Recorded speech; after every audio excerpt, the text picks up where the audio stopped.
Thank you so much for tuning in to DCRE TV. We have a great interview for you today.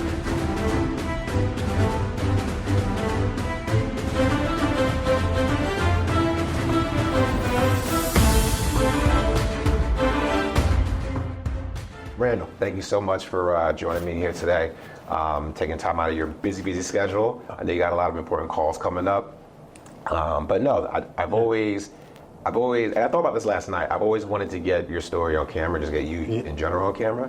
And if you remember, when I first had this idea, like before the pandemic, right when the pandemic started, I reached out to everyone I knew, including you, and I said, hey, I'm doing this camera stuff, and I'm doing this YouTube, and I reached out to you, and you were like, one of your responses, you were saying, okay, well, when it gets a little bit bigger.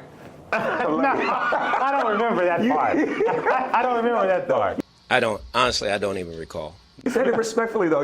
I think you said, or if I ever come out of Chicago, and things, it develops. Right. Let you know, because this was like my first shoot a long time ago, and it was rough. Right. And I had a young brother from Chicago, Terrell, come out. Right. And Terrell McGee come out and shoot with me in Milwaukee. So I built it up. Okay. It's gotten bigger. And now I'm here in Chicago just for business. And I thought to myself, if I'm going and doing business, I might as well stop by. And instead of just meeting you for coffee, guess what? I want to meet you with my video production now. Okay. So. No, this is fabulous. And congrats on the channels. It looks like it's totally blowing up. So, So congrats to you and your team on that. Slowly but surely, but thank you so much. But again, I just wanted to get your story because you have an amazing story. And for those that don't know, my background's in appraisal.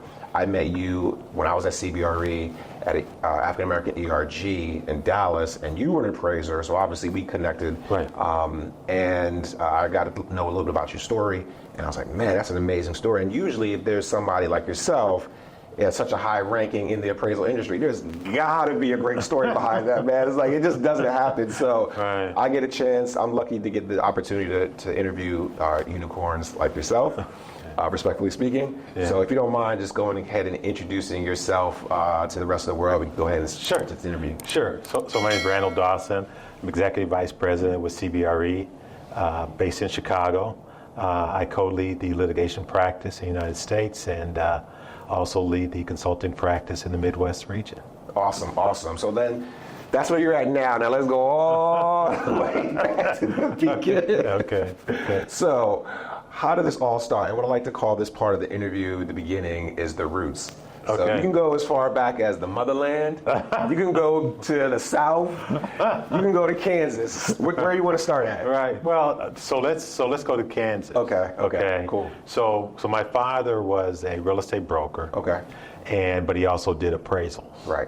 Okay. And he had his own shop because back then, as a person of color, you couldn't work for a predominantly white institution. Okay, so his firm was Buddy Dawson and Sons. Really? Yeah, awesome. Yeah. So this was, and we weren't even old enough to know anything at the time. So it was just sort of aspirational and Sons at the time. So, and then one of my vivid memories from the initially was my father owned a lot of single family homes, and sort of my job on Saturday was to take this checkbook, receipt book, and then knock on doors and collect the weekly rent. So it'd be $50, $100. Wow. And I would go. So he in this area he owned the entire block. Wow. So I would just go door to door, and I was probably 11, 12. And one of my first life lessons was that people wouldn't always tell you the truth. And that was a shocker for me. So I'd go back, and my dad said, well, show me your receipt book. And he says, well, I haven't collected anything. Wow. Okay, so he says, I said, well, they said they didn't have it, et cetera, et cetera, et cetera. So he said, so we went back, and then we collected. Okay. So they saw your young behind, and they said, "Oh, get him out of here." Yeah. So that was one of my initial memories, and then also he owned some vacant lots, And What year was this? oh, this was In the 50s, 60s? yeah, and 70s. In 70, okay. Don't want to age you too much. Right, you know, and so we'd have those weed whackers, Okay. which is what it was basically a sickle. Okay, so where you'd have the shovel, there was a blade, right? All right. And you just swing it back and forth. Okay. So there was no electronic weed whacker, right? This was all manual. So so I said I don't want to do that job, okay, when I grow up, and so that was so anyway. So that was my introduction to real estate. That's amazing, man. And but one of the things that he said is never get into the appraisal business. He told you that? Yeah, he absolutely told me that. So it was because back then, Okay. people of color couldn't join the appraisal institute. That's why I'm asking. What year was this? 'Cause I can't imagine. So this was, he had told me this in the 70s. Okay, so because he got into the real estate business in the 50s. Okay, 60s, you know, and on. So his experience was that people of color couldn't join the appraisal institute. I can imagine. So, and the reason that he was doing appraisals is that there was a section of the city called the Bottoms, and the white appraisers would let him do the bottoms. Okay. It's always something. It's always something. Right. Okay. So that was his sort of piece of the appraisal business, right? Yes. So so fast forward, and the reason that I sort of forgot that story. Okay. Okay, but I had moved to Chicago, and I had bought 2 flats, 4 flats. Hold on, you're fast forwarding. Okay. This is where I need to interject as the interviewer. Okay, hold on. Okay. Before we get to that part. Yeah. So your father was a broker / appraiser. Right. Owned some properties and lots in Yeah. Kansas back in the 60s and 70s, Yeah. which is unreal. Yeah. You know, we're not talking about California. We're talking about Kansas. Right. Yeah. So what part of Kansas? Topeka, Kansas. Topeka, Kansas. Okay, Right. cool. Shout out to Topeka. Yeah. So then, tell me about your childhood. You grew up with brothers and sisters. Yeah. So I have one older brother. Okay. And 2 younger brothers. Oh, so a family of what? 4 boys? 4 boys. Awesome. Okay. So it's a family of 6. Okay. Okay. And you're the only real estate. Yeah. You're the only one that followed in your father's footsteps in a sense. Right. Okay. Yeah. And then you went to high school in that area. Yeah. So I went to Highland Park High. Okay. Graduated from Highland Park High. Shout out to Highland Park. Attended the University of Kansas. Okay. Awesome. And then, but the sort of the funny story there was that since I was 8, so what our father did on your birthday, he would ask you what you're going to do when you turn 18. You know, Okay. you're going to join the service, you're going to go to school, and but you can't stay here. And you know, I hate to interrupt you, but that was a thing back in the day, Yeah, right? That was yeah, the thing. Like, yeah. you got a few choices, Yeah. and one of them is not going to be here. Right. Yeah. Yeah. That has changed nowadays, Right. but I got the same talk from my parents, or my mom at least, Yeah. when I was growing up. But that was a thing, and Right. everybody knew that question was coming. Right. Right. So okay, continue. Yeah. So that was every birthday, right? And it wasn't like, you know, I don't love you, or I don't like you, or anything like that. Right. It said you've got to do something. So it's Sure. so it's the military, get a job. In Topeka, there was the railroad. Okay. There was Goodyear Tire. Okay. And there was DuPont. Okay. Okay. So so you could get a job or you could go to school. Okay. So Army, job, School. That's okay. it. So but you can't stay here. Can't stay here. Okay. So he would make that nudge every birthday for me and my brothers. Okay. And you didn't have an answer. You said okay. Okay. Duly noted, right? You know, and then but the reason that he was partial to the University of Kansas is that my dad, he also coached in the 50s, sort of we'll call it a semi-pro team in Topeka, basketball team. Oh wow. Okay. And there was a player that played for the University of Kansas, and I don't know if I can show you the picture. All right. If this will mess up your, but I'll come back to that. Yeah, yeah. Okay, but it was Wilt Chamberlain. Okay, so Wait. this was 1955. He had Wilt Chamberlain on his semi-pro team. Right. In Kansas. In Kansas. So Wow. So Wilt was a student basketball player at the University of Kansas. Okay, so this is before a lot of the NCAA rules. Okay. That said that players couldn't play for cash. Okay. Okay. Okay. So and the other people on the team worked at the post office, worked at one of the manufacturing plants, and then they'd all come together and play basketball on a Friday night or a Saturday night, right?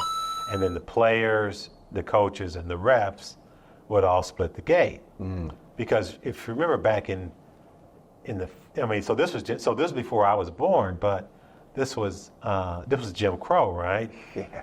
So you as a player, you as a black student couldn't attend the games. Wow.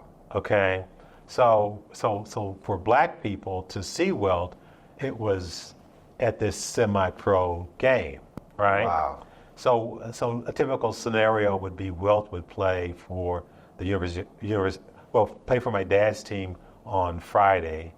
Players and everyone would split the gate, and then he played for Kansas on Saturday.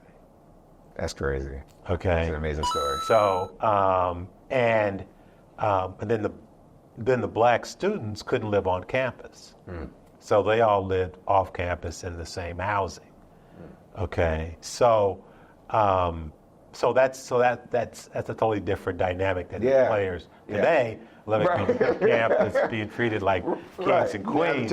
Kings and queens, you know. Right. And it's funny because some people have an issue with that, right? And that's their prerogative, but we're kind of owed that type of, privilege because a lot of these schools, that wasn't the case for us back in the day, living on campus, education. We had schools that were built for us, so we could get an education. Right. So now I think you're seeing more equality.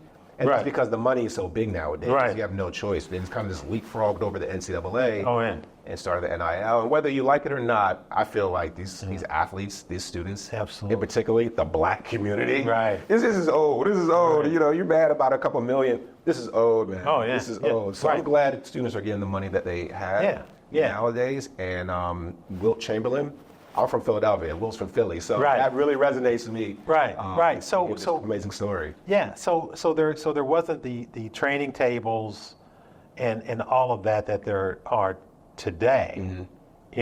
So and I'll show you the picture. Okay. I should probably send this to you too. Oh yeah. We're gonna follow up. Okay. Oh, that's his picture. Yeah. Yeah. Okay. So that's amazing. So that's obviously Wilt in the center. So this is 1955, and then that's my dad, and then the white guy. His name is Dana Hummer. Okay. Now my middle name is Dana. Okay. Okay. And so Dana was an ally before we knew what the word ally meant. Okay. He was an ally before the ally was an ally. Right. So my dad would give Dana money to put a down payment on a house or a piece of property that he wanted to buy. Get out of here. And then Dana would sign it over to my dad. Wow. Okay. And he probably collected a little transaction for fee. sure. But that was, again, we're talking 50s and 60s, right? Wow. Okay. So that was an ally before. Oh my gosh. We had the term ally. Thank you so much. And that was an ally when it cost you something. Mm-hmm. Okay. So now it doesn't really cost you much. Yeah. No. Okay. No. So that was back when it cost you. Cost you friendships, cost you relationships, cost you job maybe. I mean, being an ally back in the day was not cool. Right. Could cost you your life. I mean, it was a thing that happened in Alabama back in the day. So, wow, thanks for Dana. And obviously your dad was felt indebted to him because he named you, or your middle name is Dana too. All right, so fast forward. So college was a great experience. You majored. Yeah. So got a degree in general studies. Okay. Liberal arts degree. Okay. University of Kansas. Okay. And what was that like? What's it like to be a Jayhawk? Yeah. Well, that's all I knew. Okay. Being a Okay. Kansas boy. Yeah. Okay. Yeah. So I grew up in Kansas, born in Kansas. Right. Grew up in Kansas. Attended high school in Kansas. Okay. So and then since birth it was and one of the reasons Wilt went to Kansas was because he wanted to play D1 ball, and that was one of the programs that would accept a black player. Okay. Wilt Chamberlain? Yeah. So Kentucky didn't even accept. You serious? Yeah. So a lot of the powerhouses today didn't accept black players. Right. Back in the day, and you can go back to ESPN 30 on 30. Okay. And they'll sort of tell you that whole story. Wow. So yeah. I feel like if you look at Wilt, you would say, yeah. It's a no-brainer here. Yeah, because people say, well, why did he go to Kansas? Right, that's what I'm thinking. Of all places. Right. Okay. Well, that's where he could play D1. Okay. Man. Yeah. You put Wilt on the court nowadays, millions. There's no ifs, ands, or buts about it. But back in the day, it was such a thing. Somebody with Wilt's talent. Yeah. No. Can't do it. Can't do it. Well, thanks a lot to the University of Kansas for giving Wilt that opportunity. And, sure. Okay, so then you graduated college. Then what happened? Moved to, the joke I tell people is that generally when you graduate from high school, it's a kid that moves away. Well, when I graduated from high school, my parents moved to Cincinnati. Okay. So they were serious. You're not coming back, and we're not even going to be here. Right. Okay. And then my mother worked for HUD. Okay. Okay. So we sort of had the real estate sort of that's awesome. vibe in the family. Okay. So and then so my two younger brothers, my parents moved to Cincinnati. Right. Okay. Awesome. And then I actually ended up getting a job in Ohio working for Kroger's. For Kroger. Oh, the grocery store. The grocery store. Yeah. Yeah. So that was like my first job out of undergrad. Okay. Okay. Cool. So I was a store manager. Okay. Okay. So I did that. Yeah. And then I changed jobs. I ended up working for Wendy's Old Fashioned Hamburgers. Okay. You said the full names. That goes back. Yeah. So worked for them. Ended up getting promoted up and then getting transferred to Chicago. Okay. Okay. And then I started buying some 2 flats, 4 flats. Okay. Okay. Once I got to Chicago, and I looked at the qualification. So I was getting appraisals done, and I looked at the qualifications for one of the appraisers. And I said, I could probably do this. Yeah. Right. So, but then I also remembered that my dad said they were going to appraisal business. Okay. So I ended up making the leap. Okay. Okay. And so I applied to like 60 firms here in Chicago. Here in Chicago. Got turned down by all of them. Okay. Not surprised. Okay. And then the one firm that did hire me said that they wouldn't send me any work, but if I brought in any work, we could do it together, and they trained me, and we split the fee 50-50. Wow. Okay. Okay. So don't they know that kind of you probably needed their help in the world the way it was back in the day? Yeah. Right. So all right. So I said, okay. So I went down to the HUD office. Okay. Smart. FHA, and talked to the appraisal group there, and said that I wanted to get into the appraisal business, and there was this firm, and on the southwest side of Chicago that said that they'd hire me, but I needed to bring my own work. Well, the people at HUD thought that was ridiculous. That was ridiculous. That was my deal. The setup. Yeah. Of course, that's ridiculous. But they started sending me work. HUD. Good. Okay. And so I was probably doing so they were sending me about $10,000 worth of work a week. Okay. Awesome. Okay. And that's sort of how I started. Okay. So I was doing a lot of REO, foreclosure type properties, and those paid higher fees. Good. Right. Yeah. So they were like $2,500, $1,000 fees, $2,500 fees. So I started, so there were a lot of grocery stores with apartments above, that type of properties. So I did a ton of those. Okay. And you focused mainly in Chicago? Yeah. Okay. Mainly in the suburbs. I didn't really care. Okay. Okay. Because I wanted to do just properties all over. And one of the reasons that I got rejected by the 60 firms is that most of them wanted me to work from 31st Street to 95th to Dan Ryan to the lake.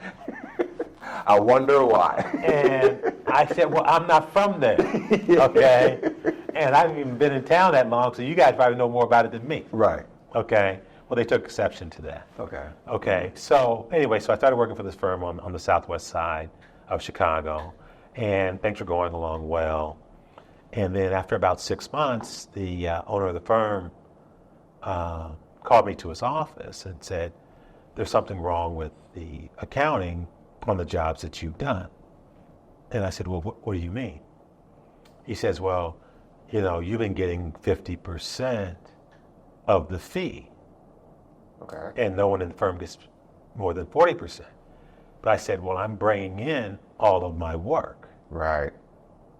He says, well, I said, well, then I owe you money, if that's the deal. Okay. I owe you money. He says, no, we'll just go from here. Okay. So I said, well, no, let's go check the first file. Okay, so the first job I did, so I grabbed, 5 or 6 files from the first month I was there, and it had his signature, 50% of the fee, and his initials. Okay, signing off on it. Right. Smart. Okay, so I said, well, you had signed off. You've seen this. Yeah, you knew this. Yeah, this is your signature, right? Right. He said, yeah. So I said, okay. He said, so I owe you money. So I said, no, I said, I owe you money then. He says, no, we'll just go from here. So I went back to my desk. I pulled out my checkbook, made an estimate of what 10% of the fees were for the last 6 months. Went back to his office, gave him his check, went back to my desk, and packed up my stuff. Ooh. You got some big testicles to pull this off, bro. Okay. Okay. And and then I went to another firm. Wow. Okay. And then Brass. So that was the deal. Okay. And then Did he say anything? he was shocked. Right. He didn't understand what had happened. He thought I had just gone home. Okay. Okay. Okay. But I was done. You're done. Yeah. Okay. Wow. So because my whole thing is that, my thing is that you cannot cheat me. Right. Okay. Right. You knew what the fee was. Yeah. You signed up to it. Right. Now you see that I'm doing my thing. Yeah. And these were under your stipulations when I first got hired. And we Yeah. don't know why you stipulated it that way. Right. But okay, I went with it, brought my own business, making the money. Right. And now you want a little more of that? Right. So I said no. Yeah, so well. Good job, man. And then plus in that 6 months, I had gotten my certified general license. Okay. Okay. So I didn't need a signature anymore. So you could walk. So I could walk. Okay. Oh man. So Smooth. Okay. So that was my main intention. Right. Was to get your certified general license. Okay, because otherwise, you're kind of on a sharecropper deal, right?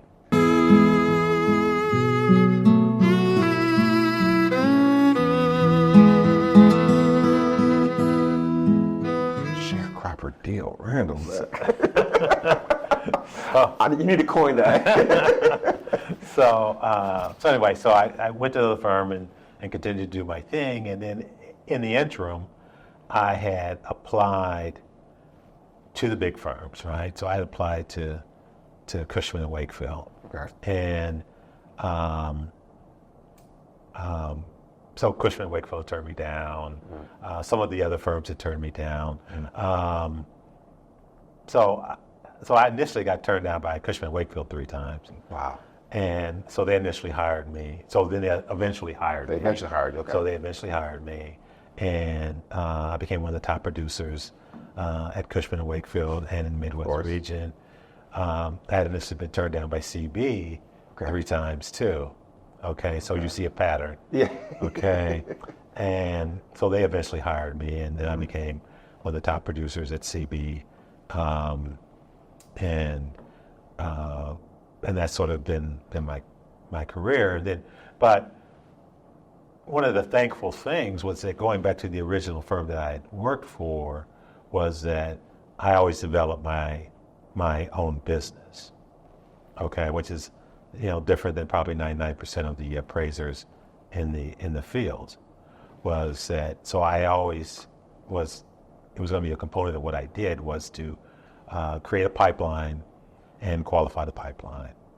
Yeah. Okay. Yeah. So, and then you constantly trying to improve the quality of your pipeline. Right. So that's sort of the common theme throughout my career was to constantly improve the quality of your pipeline over time. Right, and that's something that I have taken to heart as well, and kind of just a lone wolf right now, and that's by my own choice. Right. And because I'm trying to source business with individuals. I let my boss know, like, hey, I'm going to Chicago, got my first deal. Right.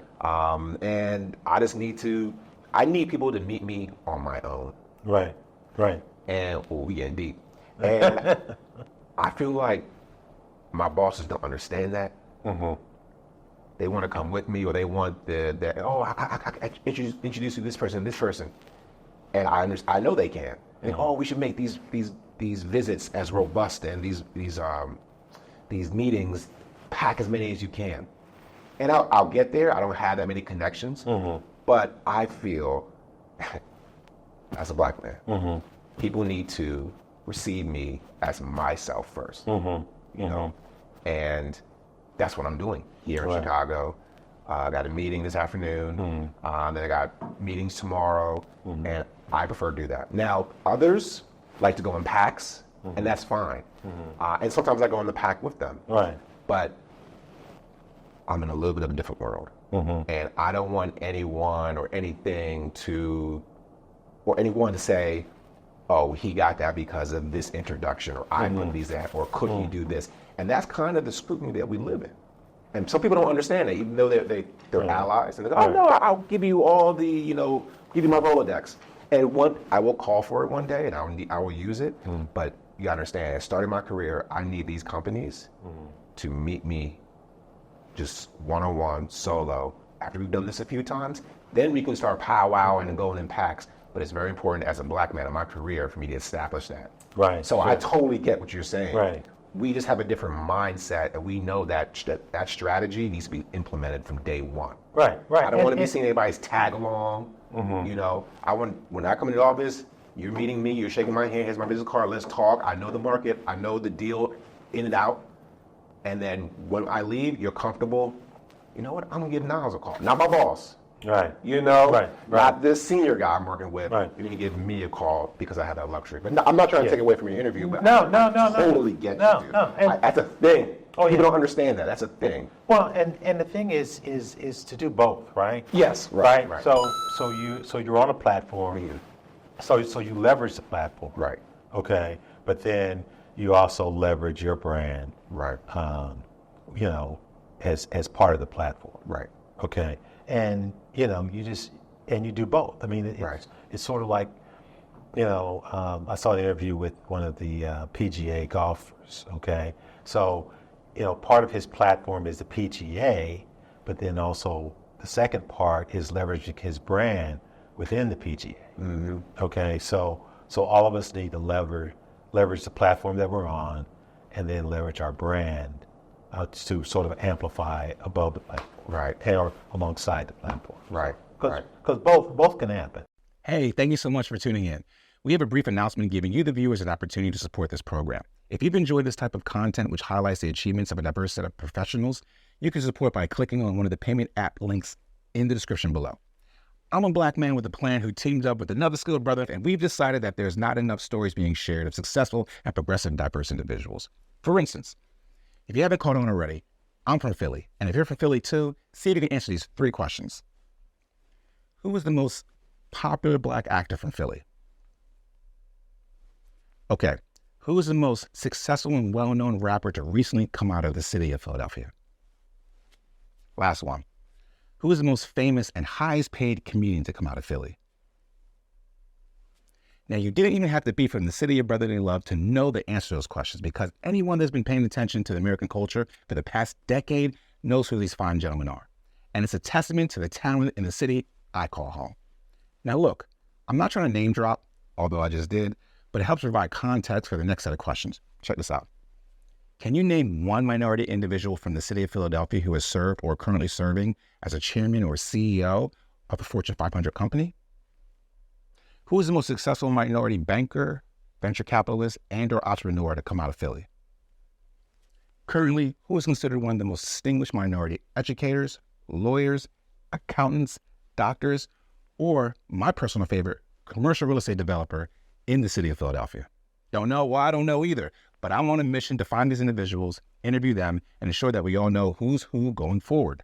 Okay, now that you get my drift, here's your opportunity to support the ongoing efforts to highlight a diverse set of professionals and to inspire the next generation. Eventually, we're looking to go across the country to speak with you or someone you know at the top of their game in their respective industry and has significant community involvement. Please contact me on LinkedIn right now. Remember to like, subscribe, and turn on your notifications for the latest videos on this channel. Thank you, and enjoy the rest of the video. Okay, so then going back to your career, so man, that's an amazing feat. So you, Cushman and CB. So let's talk about CBRE. Okay. You've been here for how many years now? Rolling on 17. 17 years. And what's it been like? You're an executive vice president? Yeah. So CB has been good. Okay. Obviously, you've been there 17. Yeah. If they treated you wrong, you would. No. CB's a great organization. Okay. Okay. And it's recognizing that it needs to evolve. Okay. And it has evolved. Since I've been here.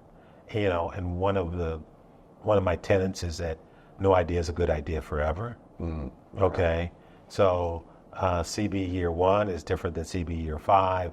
It's different than 10, 15, and going on. Right. So I think, and I think that's true for people within the organization. Okay, is that you need to evolve too. Right. Okay, as the organization evolves. Okay. Right. So what was good enough year 1 is probably not going to be good enough year 5. Definitely not going to be good enough year 10. Right. So, and organizations recognize that, and individuals need to recognize it. So, when I talk to people that are getting started in the business, I said, one of the questions I ask them is, what are you going to stop doing that you're doing, and what are you going to start doing, right, that you're not doing? Okay. Okay, and on an annual basis, you need to sort of evaluate, what do I need to add, to my skill set that's not part of my skill set. Right. And also thinking about the overall market. Right. Okay, how is commercial real estate changing over the last 3-5 years? How do you think it's going to change over the next 3-5 years? Okay. And what can you do to position yourself to maximize yourself for the organization, and because the organization is thinking about that too. Okay. And they're going to be doing that too. So, so part of it is, and you don't have to do this in a vacuum. I mean, talk to your leadership team, okay, and the broader platform of what do you see changing? What skills can I sort of build up Right.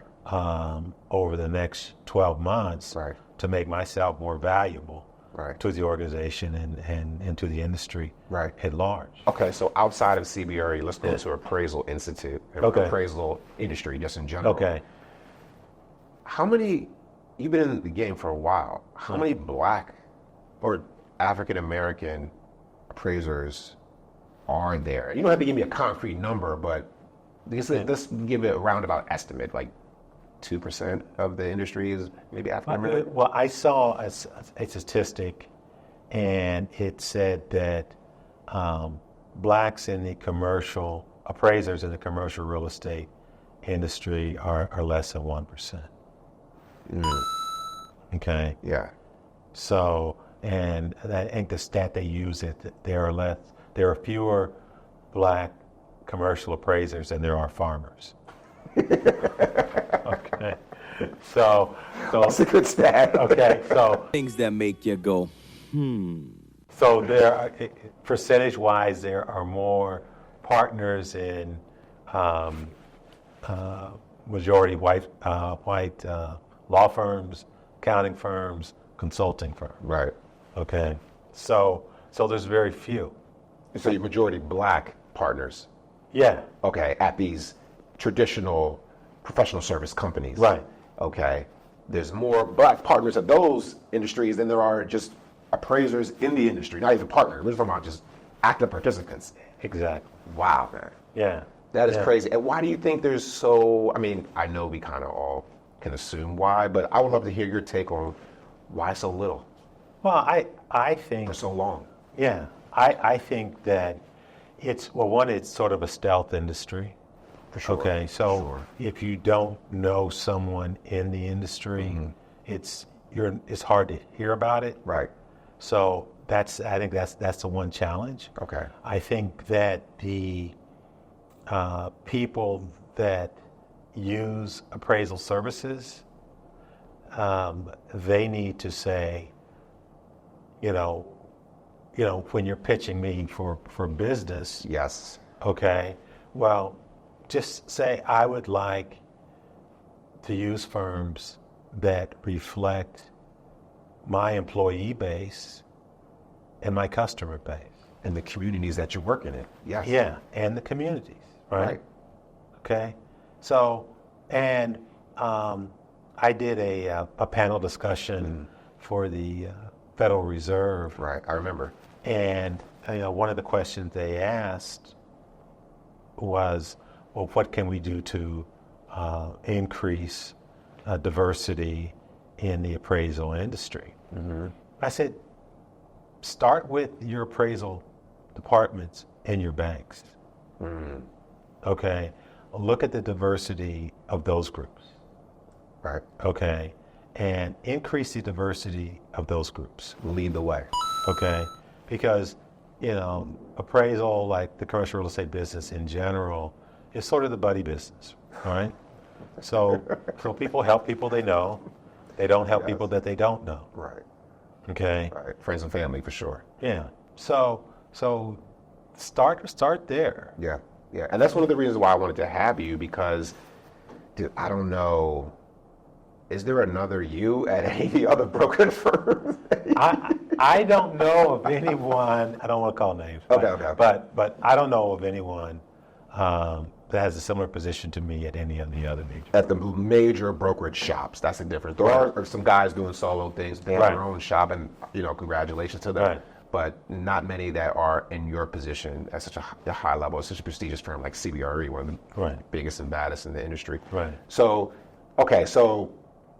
now we analyzed appraisal. For those watching, they're probably seeing the first professional, high-ranking appraisal official Yeah. of African American descent. What would you say to those that might be interested in breaking into the industry and or had never heard of appraisal? What would you say to them as far as what the appraisal industry is all about? I would tell them to reach out to go to LinkedIn, okay, and reach out to people that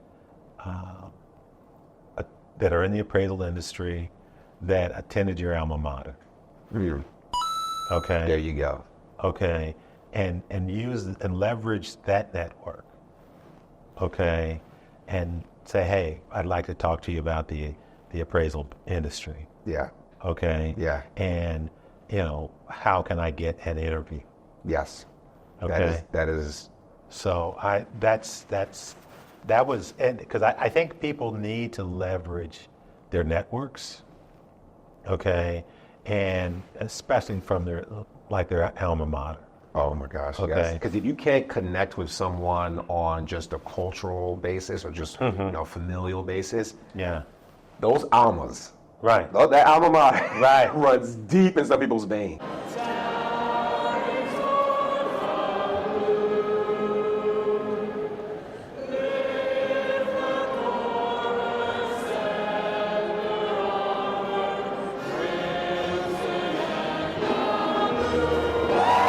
Right. And that is a great way to connect with someone Yeah. that you don't know. Right. As long as they know you went to tech or state Yeah. or uni. Yeah.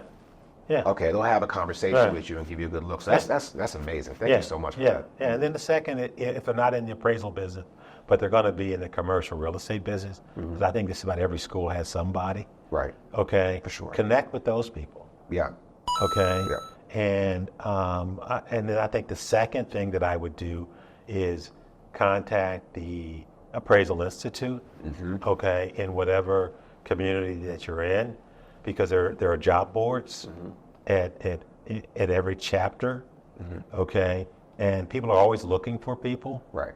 Okay, and recognize that your first job isn't supposed to be your last job, Yes. but basically what you're trying to do is get in. Right. Okay, and get your license working for whatever firm. Okay, and Yep. then and it's totally okay to move from one firm to the next firm. Yes. Okay, but just sort of get in, learn the ropes initially, and then move on to other firms if that's what you choose to do, or you may settle in. You may decide to start your own firm. Right. Right. Okay, but acquire a certain specialty. Right. Okay, certain expertise, and then from the Appraisal Institute standpoint, I would attend Appraisal Institute events. Okay, and so that people get to know you. Yeah. Because that was one of the things that I did. Yes. Was again, I said it before. People help people they know. They don't help people they don't know. So allow people to get to know you. Right. Exactly. And sort of be active, and for whatever organizations you do decide to join, join a committee in those organizations. Okay. Okay, just don't pay the fee. Right. Okay, join a committee. Right. And it doesn't matter which committee, whatever interests you, join a committee, be active, because that will do is it will make the organization that you joined a lot smaller. Right. Right. Okay. Okay. So, and then you get to know people really sort of one-on-one. Okay. And they may not be able to offer you a job, but they may hear of someone else that is looking for someone. Okay. And they'll say, hey, I know someone. Right. Okay. Right. So, That makes again, perfect sense. yeah. Yeah. So then we looked at the job, employer, CBRE, we looked at the Appraisal Institute, your background, how to break in, how to maintain momentum with different employers in the industry. And I would say for myself, and I'm not going to go into a long rant, but that's where I got my start. Right. Is in appraisal. And I did that for 3 years. Right. Right. And that's not I don't want to say that, but I would say I was in grad school as well. So I'll preface it by saying that not many graduate students at some of the top schools go into appraisal, right? Right. They're all looking to get into private equity ASAP, right? I knew from where I was coming from, and here's a theme for people of our descent, you have to be very strategic. Right. And I knew that private equity thing was not, I didn't even know what private equity was when I first got in, but or development or brokerage. So I wanted to, but I wanted to learn the fundamentals. And I'm gonna Right. keep this short. I wanted to learn the fundamentals, and I saw that appraisal when I got exposure through grad school to the real estate industry. I saw that appraisal. I was like, oh, I could take that experience and expertise anywhere across all Absolutely. these different Absolutely. verticals. Absolutely. And that's exactly what I did. I did Oh, yeah. 3 years, finished grad school, and then I joined the company I'm at now, working on their debt and equity transactions. Oh, yeah. So, and that they were comfortable hiring me because I had that Mm-hmm. appraisal experience at a shop like CBRE. But it wasn't easy. It wasn't a clear shot. I didn't Mm-hmm. Right. know anybody. I didn't parachute into a program, Right. or I kind of had to really climb the mountain and then get to where I'm at now. But Right. you have to be very strategic. And appraisal is probably one of the best launching pads Oh yeah. in the industry for those that don't have the relationships and the connections Oh yeah. that others Oh, have. absolutely, absolutely. Because what you'll find is that you'll find people that somehow they started in appraisal and they went into brokerage, they went into capital markets. Yeah. They went into debt and equity. They went into a variety of sectors within the commercial real estate industry. Right. And the key thing is just to get in. Right. Okay, and then once you're in, you can decide where you want to pivot. Exactly. Okay, but at first, just get Get in. just get in. Okay. Yeah. And then because one of the things that I tell people, once, regardless of what sector or niche they get into the commercial real estate industry in, that they should talk to other people in other sectors. For sure. Okay, to see what it is that they do. Okay, because very few people got into the industry knowing all the facets. Right. I mean, because CBRE, we have 110,000 employees worldwide. Okay, so there are a lot of different jobs. Yes. Okay, and there's no way to know those jobs. I've been here 17 years, and I'm still learning of different career paths. Right. Okay, so no, just get in, meet people, be sociable, and just sort of, learn more about the industry, because, and it may not benefit you per se, okay, but it may benefit someone else. Sure. Okay, again, your friends and family. Yeah. They may say, well, I don't want to do what you do, Right. but they say, well, you can say to them, well, maybe there's this capital markets career that you'd be interested in. Or Capital maybe- markets, project management, property management, Yeah. consulting. There's so much Right. that hasn't been exposed. Okay, so let's go into, what time is it now? Okay, I got 3 minutes. All right, so let's go into the more leisurely part of your life. So you are an avid chef. I wouldn't. That would be too far. But what I do like to do is grill. Okay, cool, Okay. cool. So I have 3 grills, and I have a smoker, and one of the things I like to do is smoke brisket. Okay. And grill. Okay. And I'll do meats. I'll do vegetables. I'll do eggplant. And I really sort of, during COVID, okay, we were working from home, so I got really deep into it. Right, right. Okay, and took the Weber Pitmaster. Yeah, I saw that. 3-day Yeah. grill class. Okay, Yeah. and so I went super deep in that. Okay. And that was a bunch of fun. Wow. And my wife took the class with me. Wow. Okay, so it was, and there were actually a lot of couples taking the Weber classes. So, And what kind of charcoal do you use?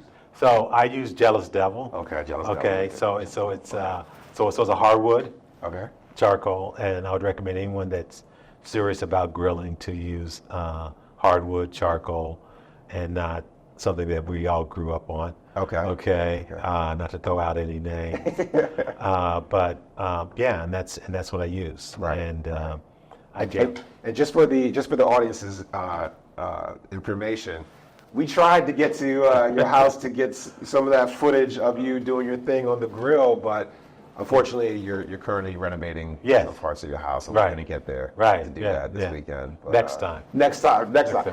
You got it? Yeah. You promise? Yeah, absolutely. Because I'm coming. Absolutely. Next All time. right, so we're going to get some footage of you on the Yeah. grill.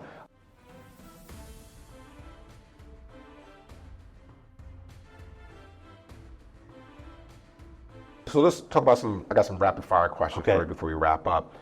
What's your favorite color? Blue. Yes, sir. Okay. What about favorite holiday? Christmas. Why? Friends and family. Okay. Okay. Favorite movie?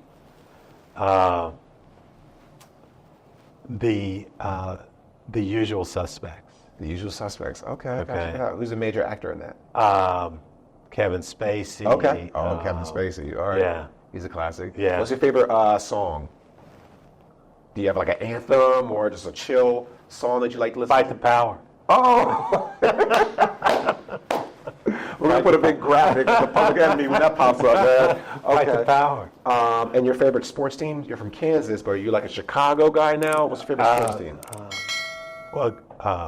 Kansas City Royals, Kansas City Chiefs. Kansas City Chiefs. Oh, right, Okay. of course, yeah. Yeah, So Kansas you City. love Mahomes. Yeah, Okay, I that's your do. guy. I do. Okay. And then, who are the most influential people in your life? You can give like one or two. I would say my father was probably the most influential, one of the most influential people in my life. Yeah, that's for sure. I'd say my grandfather, Wow. Okay. just because he was just a hardworking guy, and went to work every day. Yeah. And just to provide for his family. Yeah. Okay, That's so- what resonates with you, I see. And then I guess just to cool it down, are you listening to any podcasts or reading any books of Books I'm currently reading, Alive. Alive? Okay, never heard. Oh, no, it's called Outlive. Outlive. Okay. Okay, Outlive. Currently reading that. Also reading Seneca. Okay, on the shortness of life. Okay. Taking notes. Actually read that every year. Okay, so I read that for the last 30 years, probably. Wow. And the theme of the book is that, life isn't too short, but people waste time. Okay, so, don't waste time. Okay. Okay, or cut it down. Okay. Okay. Cool. And then I guess my last question. Let's we're in Chicago. Okay. And you've been here for a long time, Yeah. man. So, a Kansas boy coming to Chicago, I'm sure there's plenty of guys from Kansas and the surrounding area in the Midwest that have lived here in Chicago. What do you love about Chicago as a visitor of the Chi? What do you suggest that I do? Like, give me some insight to your perspective on Chicago food, sports, culture, and like cool things to do down here. Okay, well, love Chicago because it's a bootstrap city. Okay, you don't have to have come from a certain pedigree. Okay. You can make it here. Wow. Okay. One thing I tell everyone to do when they come is do the architectural tour Okay. of the city, and then I'd say get involved. Okay, get involved in the cultural aspects of the city. Okay, go to the art museum. Is that something that you like to do when you're here in Chicago? Yeah. Are you an avid museum goer? Yeah. Okay. Yeah. Who do you root for as far as sports, baseball wise? I root for both the Cubs and the White Sox. Is that allowed? Yeah. Is sure? Yeah, because I'm a Royals fan. Oh, okay. So no, I'm for both teams. Okay. Okay. I'm also for the Blackhawks. I'm also for the Bears. Okay. Can't help Okay. it. I'm also for the Chicago Sky. Okay. Okay. So I'm for all of the teams that are based here. Okay. Okay. And What was your favorite restaurant in Chicago? Do you have a fave? that's a great question. There are a ton of restaurants. Actually, my favorite is the Tortoise Club. Tortoise Club. Okay, so and it's probably because it's close. Okay, to the office, but that is probably my favorite club to restaurant to go to. The tour is back. All right. Well, Randal, thank you so much, man. Sure. I appreciate it. I know we took up a lot of your time. You got a busy day today. As you told me earlier, you're always on the move, always connected with individuals. But I'm glad you got a chance or took time out of your busy schedule to connect with me. For those who don't know, I look at you as a mentor. You flew out to Philadelphia when I asked you to be on a panel discussion. This is before the pandemic, about diversity, D&I. And I was an appraiser at the time as well. And you flew out to Philly from Chicago to be on that panel. We have that on video if anybody wants to view it. But, you know, you've always been a helpful hand to me and inspiration to me as well. And your story my story kind of mimics your story, just at a, you know, more junior phase in my career. But I look at you and you know, seeing you at the top of your game at a huge brokerage like this makes you want to ascend to the top, man. So I appreciate I'm just appreciate you doing what you do and sharing it with a larger audience. Yeah. And I'm looking forward to